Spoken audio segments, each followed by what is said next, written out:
Hi, I have someone who I have looked up to for a very long time. They say that man should drive for excellence, and I think this man represents the spirit of excellence. Most times we talk about this whole spirit of excellence, and most other times I say instead of the spirit, what about the person?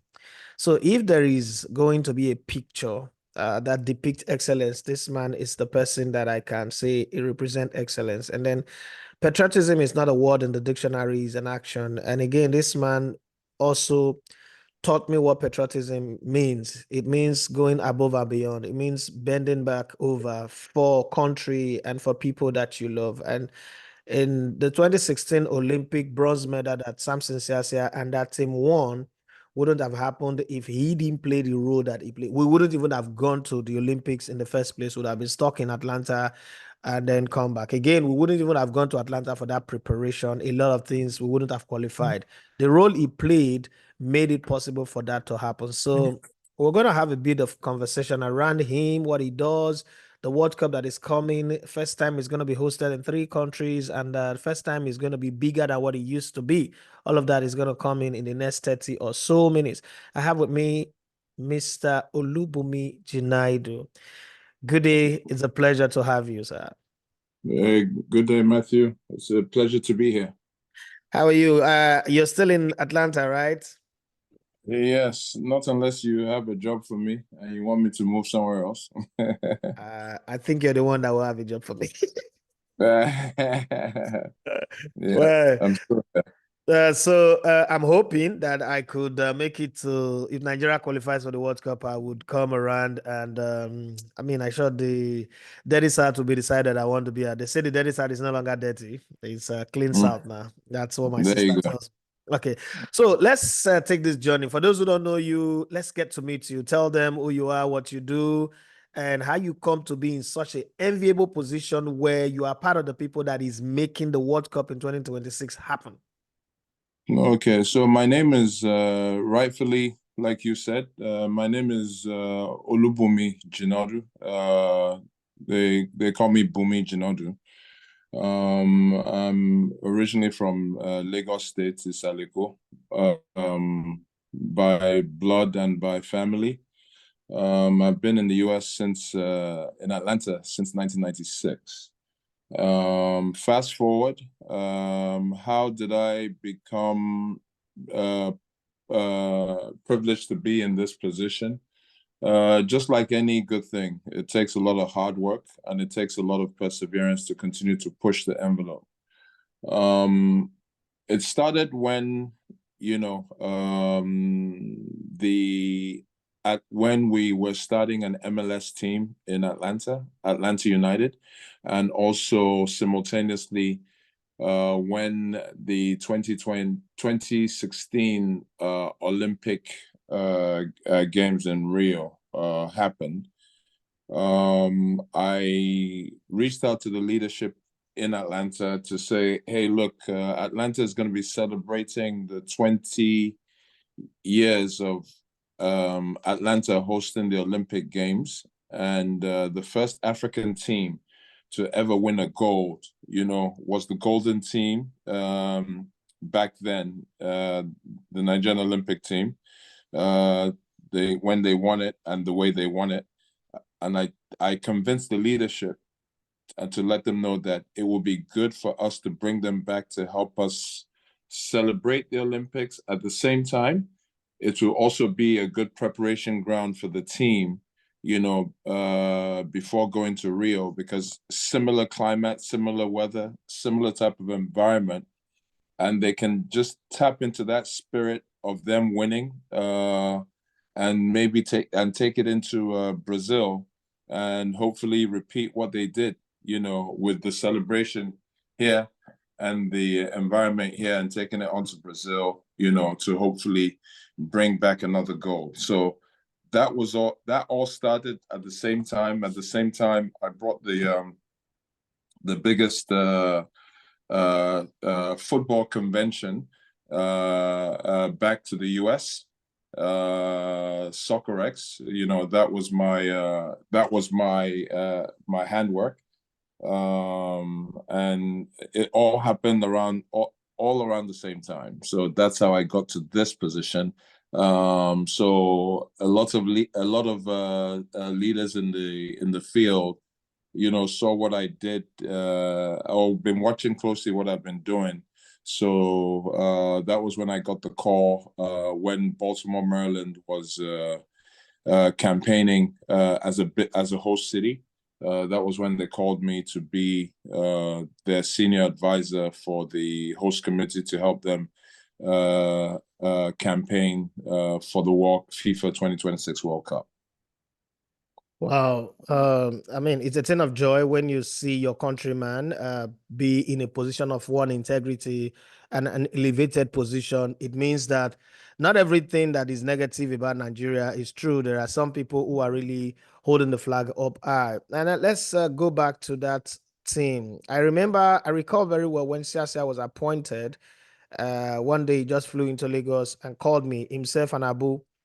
There's this All-Star team I used to play with called Island All-Star. Called me, where are you? I said, I'm at the feed in Lagos Business School. They came in and said, I was like, there's fire on the mountain. I was like, I don't understand. You are the coach of the under-23 team. Why would there be fire on the mountain? Because at that time, I didn't know that when you get the job, it is your responsibility to look for money and fund the team. I mean, I was naive. I wouldn't tell you lie. I thought that, oh, you get a job, the government will fund it properly. Now, I was just a journalist. I was still working with Brilla at the time. And so when he came in and told me that there's no money, hotels, no feeding, and all that, I thought he was looking for, backyard channel to make some money for himself. So I didn't believe him at the first. But I mean, I've known Sasa for a while and he was serious. So we start running around. We went to meet different people. You know the story anyway. And we raised money and the team started going qualifiers. And then you came in, you took the mantle, you took it from, we were here and you took it over the cloud. And to God be the glory. We would have won gold if some of that things were well done, would have won gold. But we also had injuries during the tournament to players like Oganekari Table and the rest of them. The rest, as I say, is history. But there is one narrative that's been hurting me a bit because, again, it was also one of the time that tournament felt like my coming of age. I felt like we played a very major role in that dark hour where there was no flight. The minister of sports, I remember clearly coming out in the press and saying that this was his word: who sent them go America? Sasia have kidnapped the Olympic team, and if anything happened, they should blame Sasia. Those were his words. So to now hear people say that it's the minister that paid for Delta Airline, and then recently somebody tagged me on a post where Mikel Obi was on his podcast, the Obi one. That's the one that got me anyway, because I mean, he had no business making those claims that he was the one that paid for the Delta Airline. And I recall somebody tagged me like, "Oh, that you've been lying to us, this." I said, "No, what's the need for me to lie in the first place?" So I said, okay, I'm going to get the man who was involved in making it happen and talk to you. So run us through the process, the last couple of days before that flight took them to Manaus, where we played against Japan. What really happened and how did we get Delta Airline? Because my own understanding, you use your connection to get Delta Airline. I've got pictures and videos and evidence and all of that. And the only thing Delta Airline agreed was that they should sign the balls and, a little bit of promo, fanfare and all that. Nothing else came. But all of a sudden, a lot of people are claiming it. Some people say it's Bukola Saraki. Some people say the former vice president. A lot of stories. But I need you, the horse's smart, to give us the detail of what happened in those final minutes. Thank you for that question. It's a question that I've been wanting to answer since 2016, but nobody has actually ever reached out, to me. So I just left it alone. I must say one thing to the listeners in Nigeria, very clearly. Okay. When you're doing, so this is how it all happened. Okay. I signed an agreement with the Nigerian Football Federation to be the one to with the Cab County to host the team for their training for 2 weeks. Okay. They came into the US. There was some exhibition games that we organized. Unfortunately, one of the main ones, that we organized, it got rained out, and it was supposed to be full match. Okay, the Nigerian Olympic team was the first team to ever play Atlanta United. Okay, that team, that day it rained out. Okay, everybody returned their tickets. Okay, and I was in the red, in the debt. Okay, I was going to use some of that money, okay, at the silverbacks that we were going to get to actually help the team for anything that they needed.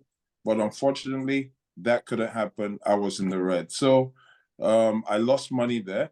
Fast forward, okay, when my contract with them was over, it now became something that, you know what, we have done what we said we're contracted to do.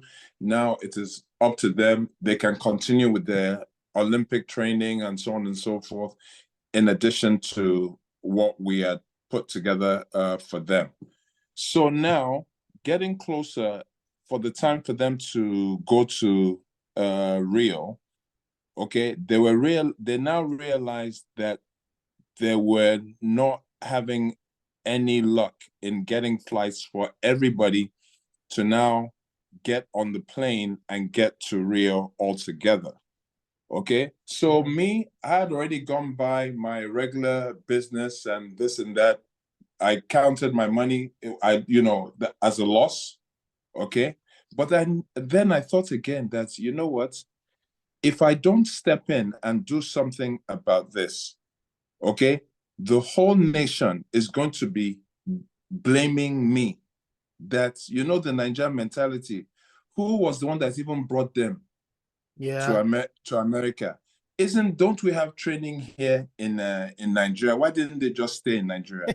So once I woke up and I realized that was when I started moving around and started hustling. Okay, all the other sponsors and partners that I brought to the table, from Delta Airlines, who at that point, okay, they didn't give us any money, okay, but they supported me with one ticket to come when the team was trying to do their qualifications in Senegal, the CAF U23 that we won. Okay, that was the only support. And I asked their permission to make 50,000 soccer balls with their logo. They agreed. Hartsfield Jackson, the same way. The Sports Authority for DeKalb, the same thing. Anyway, they came, okay, they were trying to book their flights to get to Rio. It was impossible. They couldn't do anything. So that was when I realized that if I don't do something, then my reputation, my credibility, all of that will really be messed up. So that was when I started moving around, until one day came, the media, AP Press, okay, called the airport in Atlanta, and they said they're trying to interview the organizers of this. Okay, they called the airport. The airport called me several times and said, Bunmi, okay, this is becoming very embarrassing for us. Okay, they're calling us. We don't know, we know it was you that brought us on board and put all of this together. Okay, what can I tell them? Can they want to interview somebody? And I said, you know what? You just tell them to call me. Okay, so they now called me. I remember I was in my balcony, scratching my head. I had already made some calls to some Nigerian billionaires at that time. I'm not going to mention any names. Yeah. Okay. You called me and said, I'm not going to mention any names. Yeah. But listen, I'm not going to mention any names. I made one call to one particular person, okay, to ask if we can borrow his private jets. Okay, and I got indirectly the response that what concerns me with the Nigerian Olympic team. I said, wow. Same as I got from two people, but let's not mention their names. Exactly. So I said, no problem. So the press called me and they said, Mr. Jinadu, this is a AP, okay, and we want to interview you regarding the Nigerian Olympic team. And is it okay? I said, yes, of course, go right ahead. At that time, I was tired. And they said, this is a live interview. Okay. And I said, you know what? Just go right ahead. At that time, you know, there was the only hope for me was, you know what? God and faith. Okay. So they called me, and the first thing they said to ask me, they said, Mr. Jinadu, we hear the Nigerian Olympic team is stuck in Atlanta because of financial problems. I said, no. I said, Nigeria is one of the richest countries, resources, you know, resourceful in Africa, if not in the world. So we don't have any financial problems. Okay. Then they said, okay, so what is the problem? I said, you know what the problem really is? Okay. Let me just give you some backdrop. I said, you know, this is the summer period. Okay. And they're here in Atlanta. Okay. And in Atlanta, this is the time people travel the most at the busiest airport. And they're trying to go to Rio where everybody is going to Rio the same time. Okay. If they were in Nigeria right now, all they have to do, okay, is the NFF travel department protocol, call the airline, and they will make available for them, you know, no problem in 2 seconds. But this is America. So there's a cultural miscue. They didn't know. Okay. Last minute, they're trying to get to Rio. They didn't know. Okay. So that's one thing. Then they now agree with me and they said, oh, okay, you know what, Bunmi? Yes, you're right. The busiest airport in the world, and it's summer, peak season. So we get it. So they said, you know what? What is the solution? I said, let me tell you something. Okay.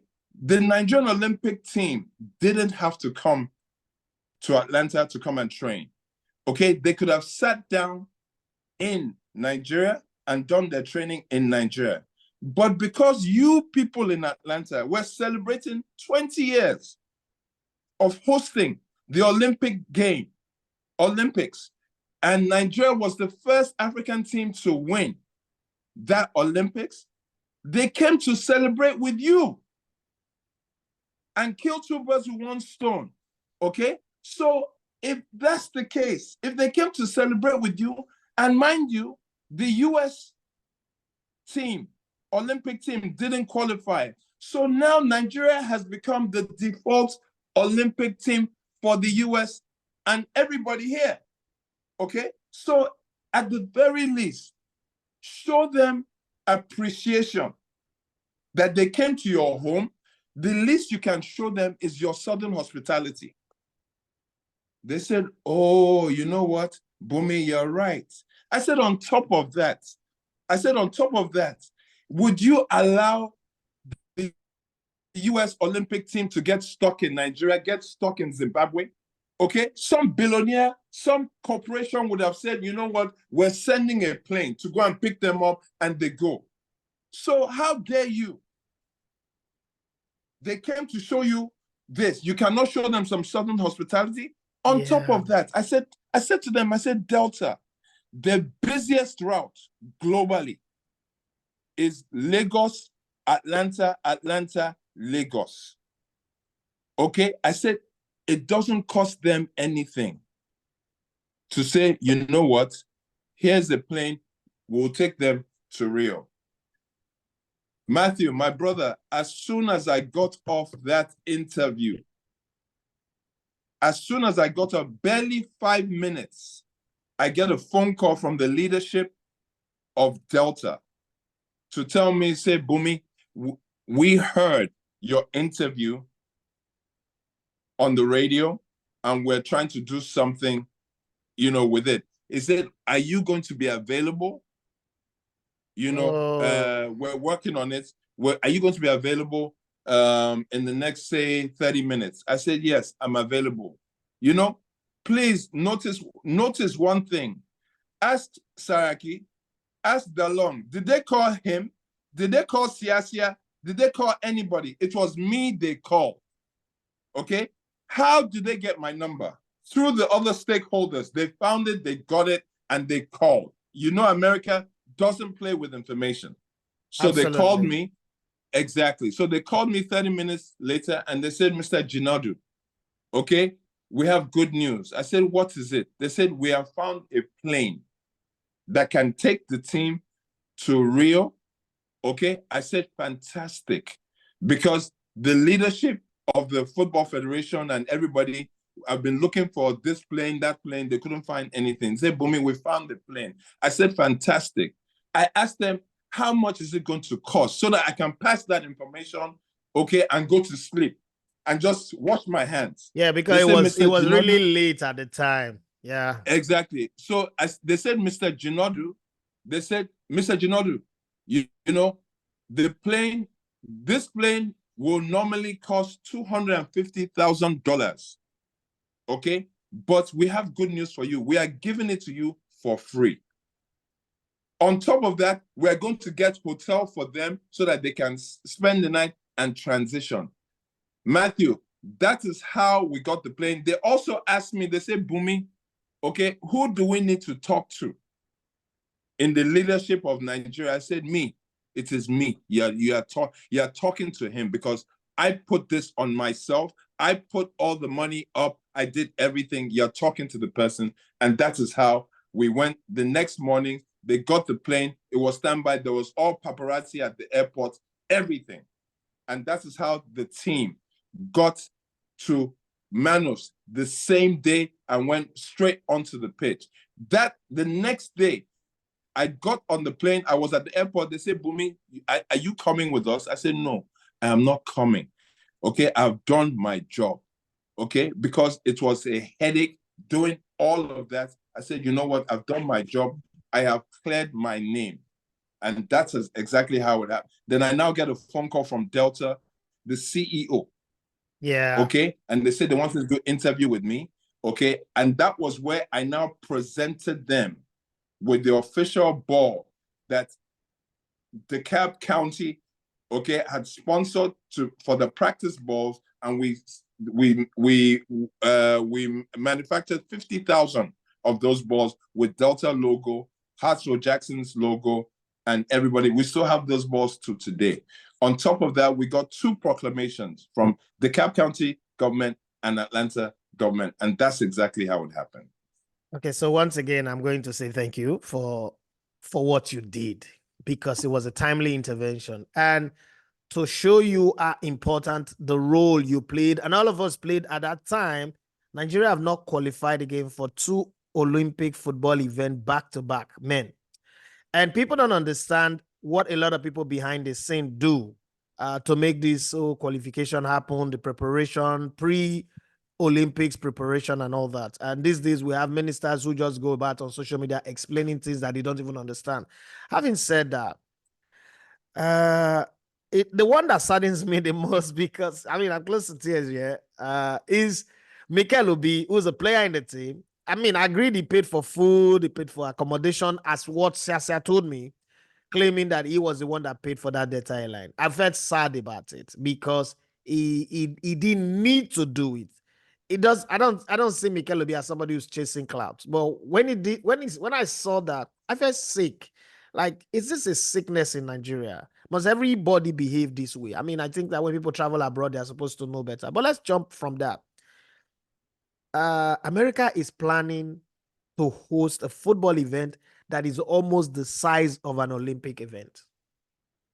Bunmi, you are charged with making sure that the Mercedes-Benz Arena and a few other facilities are well up to date to host the World Cup.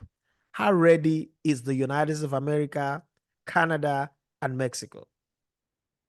Okay, I can only speak in my capacity as a senior advisor for the Baltimore, Maryland host committee and DC, that region.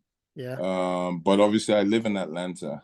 The question we should be asking is, we're moving from Qatar 2022 to Mexico, Canada, US 2026.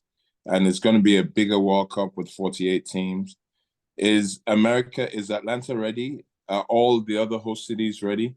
Listen, the sports economy in the US, it continues to be the number one in the world. Yeah. So if it's not one major sporting event, it's another in and out, in and out. So they have been ready. Okay, this is what they do.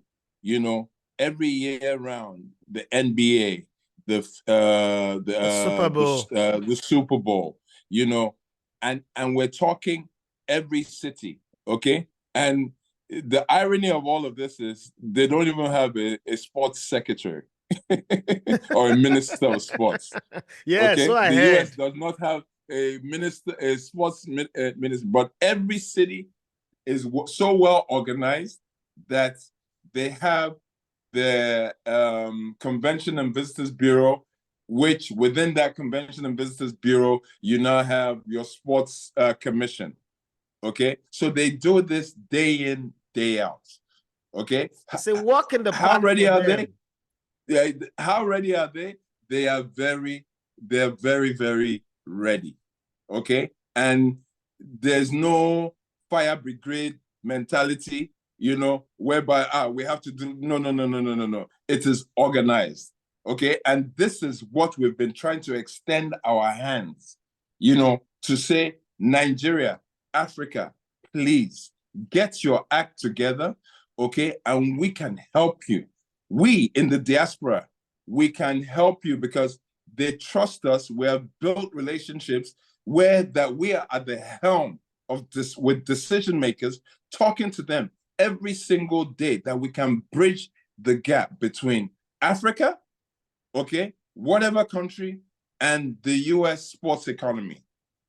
Now, I always speak about ecosystem and sports economy in Nigeria. A lot of people don't understand that language anyway. But you in this last offerings, you've mentioned Africa quite a while. And recently, United Soccer, which is your organization, and when I say United Soccer, I don't mean the United States Football Federation. I mean your company, uh, took the AFCON winners, the Ivorian team, to America. And the statement they made was that they have conquered Africa, but they are still not known. They want to leverage, which is a very key currency, and they want to leverage relationship. And they were so pleased to have someone like you to take their team to the US to meet with some of the biggest stars, some of the big marketing brands, some of the international brands. As we speak today, Nigeria does not have money to pay its coach. Nigeria does not have money to pay bonuses of players and allowances and all that.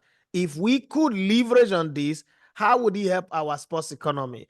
Take, for instance, we run a league that doesn't have a sponsor, even official balls. You organize a friendly tournament and you have 500,000 balls, 500 million balls. But the league, a professional league in Nigeria, does not have official match day ball. How can we leverage on this type of relationship so that some of the crumbs that fall off the master's table can come over for us to distribute, down the line, even if it's just for the league, and then we grow from there? I don't even know where to start from with that question. But let me correct you. It's not 500,000 balls, it's 50,000. Oh, sorry, 50,000 balls. Yes, I like to uphold my integrity, because this is something that we're lacking in leadership, and the people, okay, deserve to be extended that integrity. So with that said, Nigeria, let me break it down for you like this. We have the largest youth population in Africa, okay, and our sports, our content, okay, our athletes, our people are very strong, but we keep allowing the West to come in, discover a Mikel Obi, discover Victor Esime, and take that raw material, okay, and go and develop it. Okay, now that raw material is now worth 300 million euros, dollars, whatever it is, and we don't get nothing from it. Do you know how many Mikel Obi are in your backyard? Do you know how many Victor Esime in your backyard? Do you know how many Tunde Mudashiro there in Lagos State? They're all over the place. But we have to put the right structures in place. Let me tell you something. If they just give me 5 minutes, and we change some of the policies, do you know that our sports industry in Nigeria can solve a lot of the problems that we're facing right now? From economic, social, and so on and so forth. But we keep talking the same thing. I heard the Minister of Sports say something that, because the Olympic teams didn't bring back a medal, that heads are going to roll. How did that happen? What do you mean, how did that happen? What do you mean? What do you mean? How did that happen? Like he didn't know. Like, come on. Like, what do you mean, how did it happen?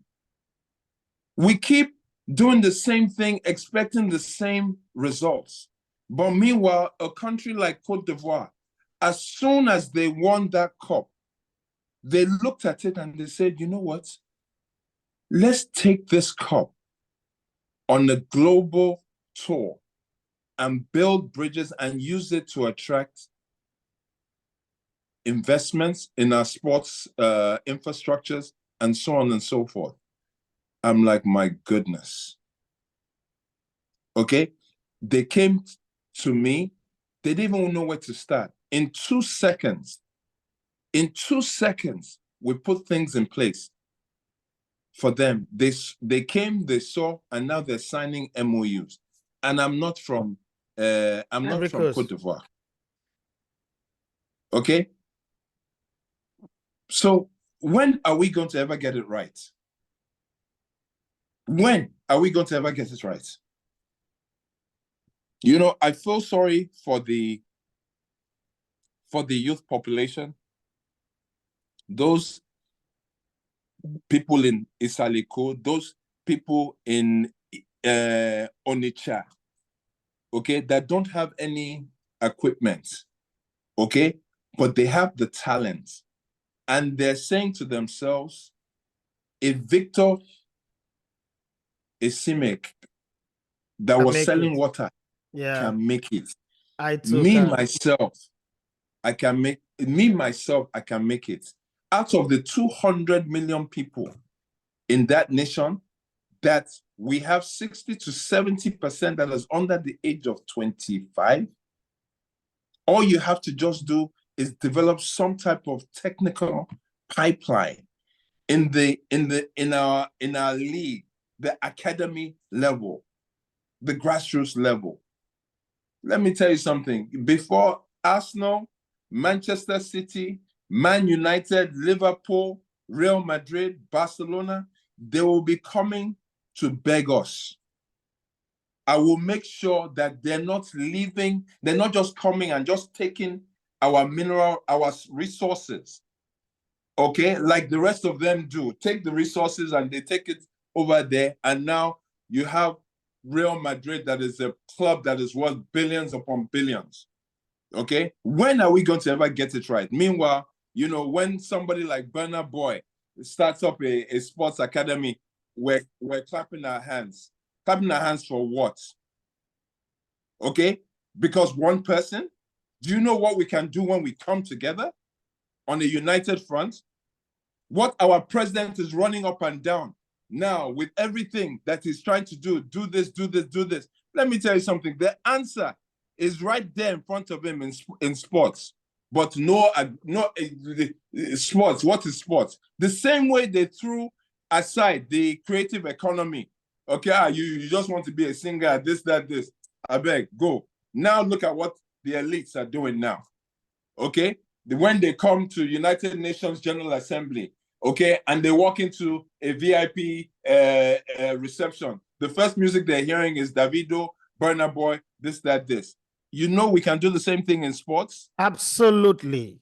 There were times where we used to pass through airports, whether it's the Schiphol airport in the Netherlands, or it's Atlanta, or it's Frankfurt in Germany, or Gatwick, Heathrow, London, whatever.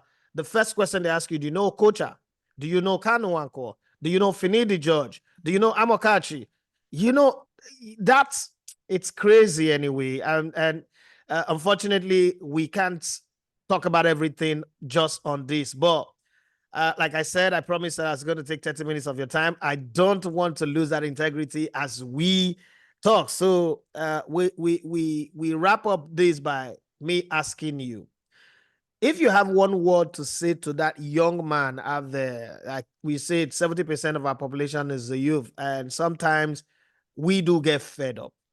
What would you say to that young man in, say, 2 minutes Don't that give will up. keep him staying on? Don't wake up. There's a purpose. You wake up with a purpose. Okay, wake up. Let me tell you something. Wake up with a purpose. If there's no electricity, no food in the stomach, and you're going to the market every day, I'm talking to the people, the real people, not the elite. So, Yeah. okay, not those ones that they spoon feed them. I'm talking to our boys. Okay, Me. Let me tell you something. When you wake up in the morning, okay, and you see that there's no lights, no water, that should be your drive.